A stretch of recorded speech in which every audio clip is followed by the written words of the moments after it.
The fluorescent lights of Marcus Thompson's cramped apartment flickered like dying stars against the water-stained ceiling. At 38, his calloused hands trembled slightly as he stared at the rejection email glowing on his cracked laptop screen. The 7th bank this month. The words, insufficient credit history, blurred through his exhaustion as traffic hummed 12 stories below his window.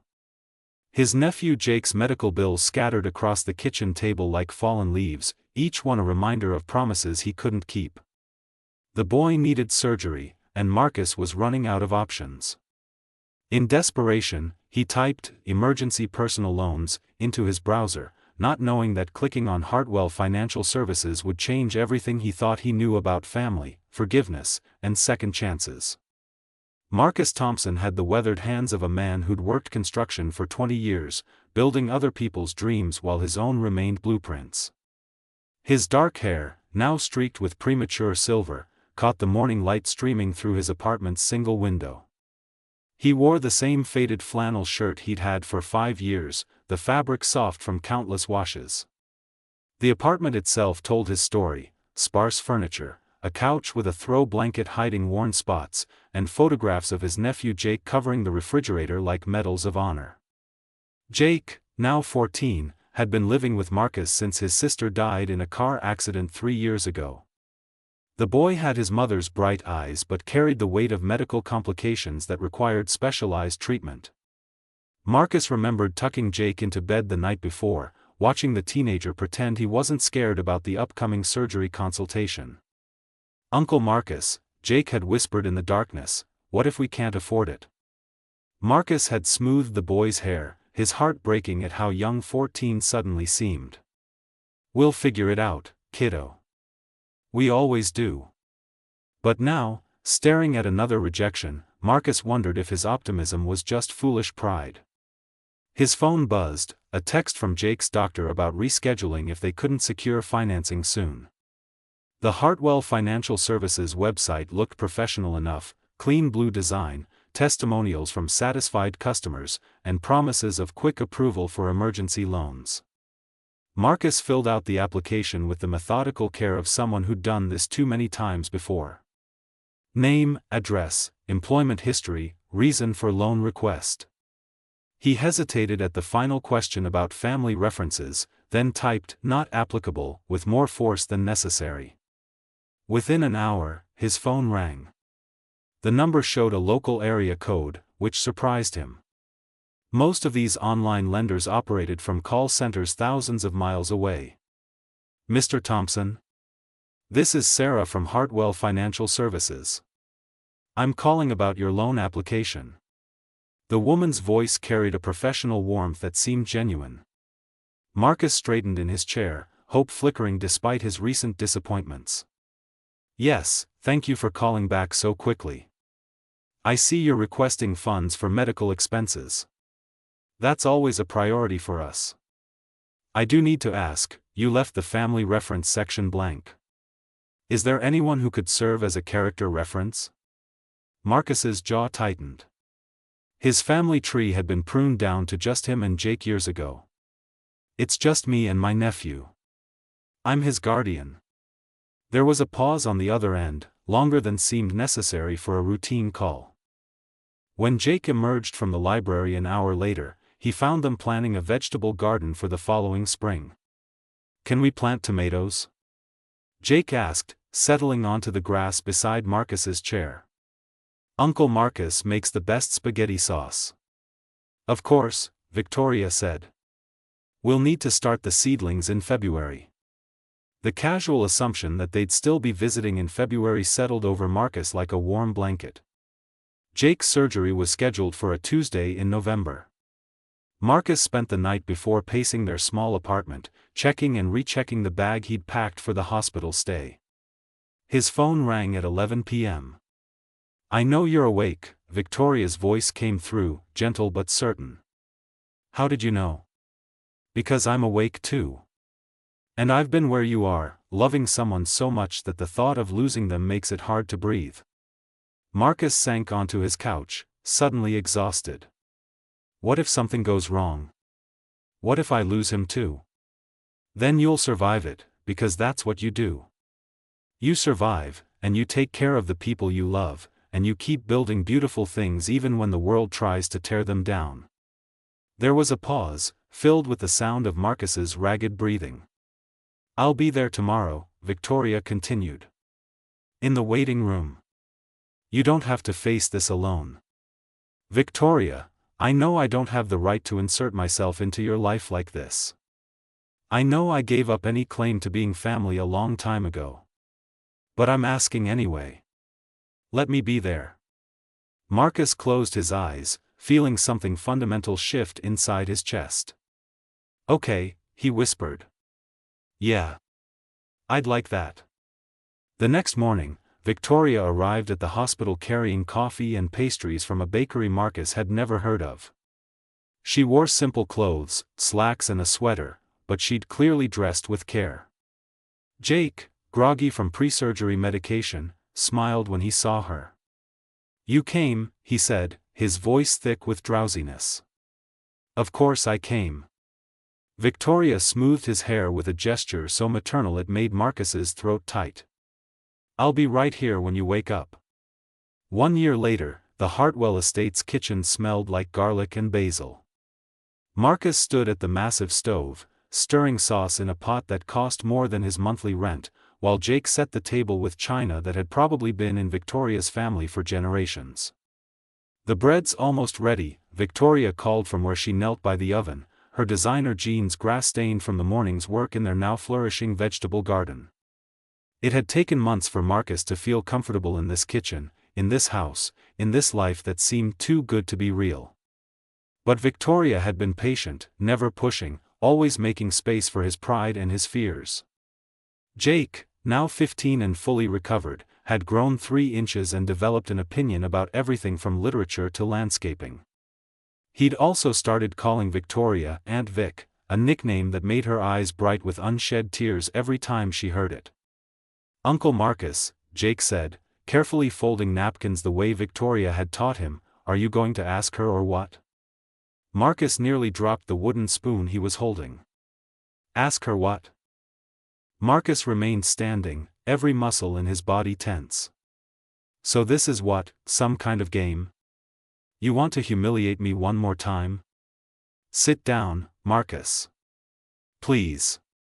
Her voice carried an authority he'd never heard before, but underneath it was something else. Vulnerability. He perched on the edge of the chair, ready to bolt. I need that loan, Victoria. Jake needs surgery, and I've been turned down everywhere else. If you're going to reject me because of our history, I'm going to approve it.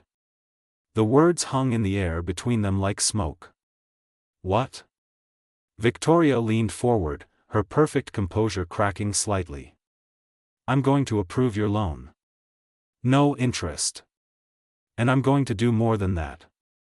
She stood, walking to the window that overlooked a garden where roses bloomed despite the late season. I've been following your life, Marcus. Not stalking, she added quickly, turning back to him. But in a town this size, word gets around. I know about Jake. I know about your sister's accident. I know you've been raising that boy alone for 3 years. Marcus felt exposed, as if she could see through his skin to the exhaustion and fear he carried like stones in his chest. Why would you care? Because I owe you an apology. The words came out rushed, as if she'd been practicing them. Because I handled everything wrong 20 years ago. Because I was young and scared and I made choices that hurt people I should have protected. The fire popped, sending sparks up the chimney. Victoria returned to her chair, and for the first time since he'd arrived, Marcus saw past the elegant exterior to the woman underneath. Your father loved you, Marcus. Even after we married, even when things got complicated between us, he never stopped talking about you. He was proud of you. Marcus felt something shift inside his chest, like a knot finally loosening. He never called. After you two got married, it was like I stopped existing. That was my fault. Victoria's voice dropped to almost a whisper. I was 25, Marcus. 25 and terrified that his grown son would see right through me. See that I wasn't good enough for his father. I convinced Robert that you needed space to build your own life. I was wrong. The admission hung between them, heavy with years of regret. He died thinking I hated him, Marcus said, the words scraping his throat raw. No. Victoria reached across the space between their chairs, her fingers barely touching his wrist. He died hoping you'd forgive him. Forgive us both. They sat in silence for several minutes, the weight of 20 years settling around them like dust. Finally, Victoria stood and walked to a desk near the window. She returned with a thick envelope. This is for Jake's surgery. Consider it a gift, not a loan. Marcus stared at the envelope, his pride warring with his nephew's needs. I can't accept charity. It's not charity. It's family. Victoria's voice grew stronger. I know I have no right to claim that word after all these years, but Jake is Robert's grandson. And you. She paused, seeming to gather courage. You're the closest thing to a son I ever had, even if I was too stupid to see it at the time. Don't play dumb. You've been carrying that ring box around for 2 weeks. I've seen you checking your pocket like every 5 minutes. From across the kitchen, Victoria's laughter rang out like bells. I've been wondering about that myself, she said, rising from the oven with flushed cheeks and flour in her hair. Marcus felt heat rise in his face. He'd been planning this conversation for weeks, but somehow he'd imagined it happening somewhere more romantic than a kitchen while his nephew smirked at him. Actually, he said, pulling the small velvet box from his pocket with hands that only trembled slightly, I was going to wait until after dinner. But since we're all here. He crossed to where Victoria stood frozen by the counter, her hands still holding oven mitts. Victoria Marie Hartwell, he began, his voice steadier than he'd expected. 20 years ago, I thought you were the woman who stole my father away from me. I was wrong about a lot of things back then. Victoria's eyes filled with tears, but she was smiling. You gave me back my family. You saved Jake's life. You showed me that it's never too late for second chances or forgiveness. He dropped to one knee, opening the box to reveal his grandmother's engagement ring, simple, elegant, perfect. Will you marry me? The kitchen fell silent except for the bubbling of the pasta sauce and Jake's barely contained excitement. Yes, Victoria whispered, then louder, yes, of course, yes. As Marcus slipped the ring onto her finger, Jake hooped and applauded like he was at a baseball game. Finally, the teenager exclaimed. I was starting to think you'd never figure it out. 6 months later, Marcus stood in the same garden where he'd first heard the full truth about his father's love. The wedding had been small, just the 3 of them, Victoria's business partner Sarah as witness, and Father Mackenzie from the church where Jake had been baptized. Victoria wore a simple cream dress, Marcus his best suit, and Jake served as both best man and ring bearer with the serious dignity of someone entrusted with an important job. Now, watching Victoria teach Jake how to prune the rosebushes while their golden retriever puppy, a surprise wedding gift from Jake, tumbled through the flower beds, Marcus marveled at how completely his life had changed. A year ago, he'd been a single man struggling to raise his nephew in a cramped apartment, rejected by banks and running out of hope. Today, he was part of a family he'd never imagined possible. Sometimes the most profound changes begin with the smallest acts of faith, filling out an online form, answering an unexpected phone call, choosing to forgive instead of holding on to hurt. Love, Marcus had learned, wasn't always grand gestures and dramatic declarations. Sometimes it was quiet patience, shared meals, and the daily choice to build something beautiful together. As Victoria looked up from the roses and smiled at him, her hair catching the golden afternoon light, Marcus thought about the construction projects that had defined his career. He'd built houses, office buildings, schools, structures meant to last for decades. But this, he realized, watching his wife and son laugh together in the garden they'd planted, this was the most important thing he'd ever helped create. A family. A home. A second chance that had bloomed into forever. "Mr. Thompson, I'm going to be honest with you," Sarah continued, her voice softer now. "Your credit history shows some challenges, but your employment record is solid. You've been with Richardson Construction for 8 years, never missed a payment on your current debts, and the reason for this loan, well, it speaks to your character." Marcus felt his throat tighten. Kindness from strangers always caught him off guard.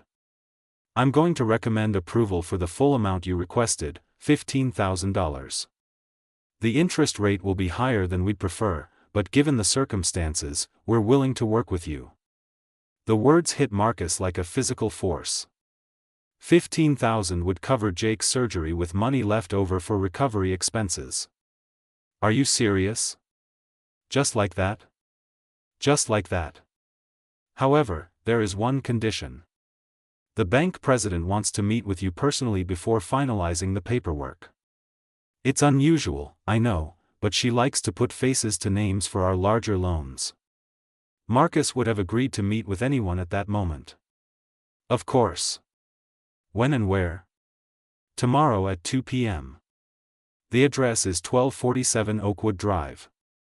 It's the Hartwell estate. Mrs. Hartwell prefers to conduct these meetings from her home office."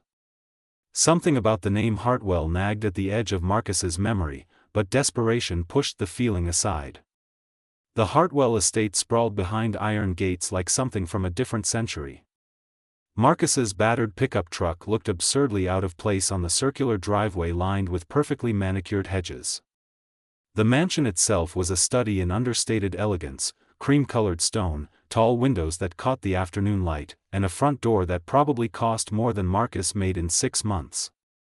He rang the doorbell, his work boots suddenly feeling heavy on the marble steps. When the door opened, time stopped. Victoria Hartwell stood in the doorway, older now but unmistakably the woman who had married his father 20 years ago. Her auburn hair, once wild and free, was now styled in an elegant chignon.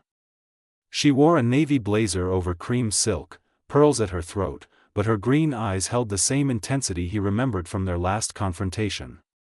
"Hello, Marcus," she said quietly. "Thank you for coming." His mouth went dry. Victoria. The name felt strange after so many years of silence. She stepped aside, gesturing him into a foyer that could have housed his entire apartment. Oil paintings lined the walls, and a crystal chandelier cast rainbow fragments across the marble floor. "I suppose you have questions," she said, leading him toward what appeared to be a library. Floor-to-ceiling bookshelves surrounded a fireplace where logs crackled softly. 2 leather chairs faced each other, a small table between them set with coffee and pastries that neither would touch. "A few," Marcus managed, his voice rougher than intended. Victoria settled into one of the chairs, her composure perfect except for the slight tremor in her hands as she smoothed her skirt. "I own Hartwell Financial Services. Have for about 5 years now. When your application came through the system, well, I couldn't believe it." The following weeks passed in a strange dance of cautious reconnection. Victoria called twice to check on Jake's pre-surgery appointments, her questions careful but genuine. Marcus found himself looking forward to these conversations, though he couldn't quite admit why. When Jake came home from school one afternoon to find Marcus on the phone with Victoria, the teenager raised an eyebrow. "Who's that?" Jake asked, dropping his backpack with a thud that echoed through their small apartment. Marcus covered the phone's mouthpiece. "Victoria Hartwell. She's helping with your surgery costs." "The rich lady? Why would she do that?" It was a fair question, one Marcus was still trying to answer himself. "It's complicated, kiddo." Jake shrugged with the casual acceptance of youth. "Can you ask if she has any good books? Mrs. Peterson says I need to read more classics for English class." When Marcus relayed the question, Victoria's laugh came through the phone like music he'd forgotten he loved. "Tell him I have an entire library. He's welcome to borrow anything he likes." The next Saturday, Marcus found himself driving Jake to the Hartwell estate. His nephew pressed his face to the pickup's window as they pulled through the gates. "This place is huge," Jake breathed. "She lives here alone?" "I think so."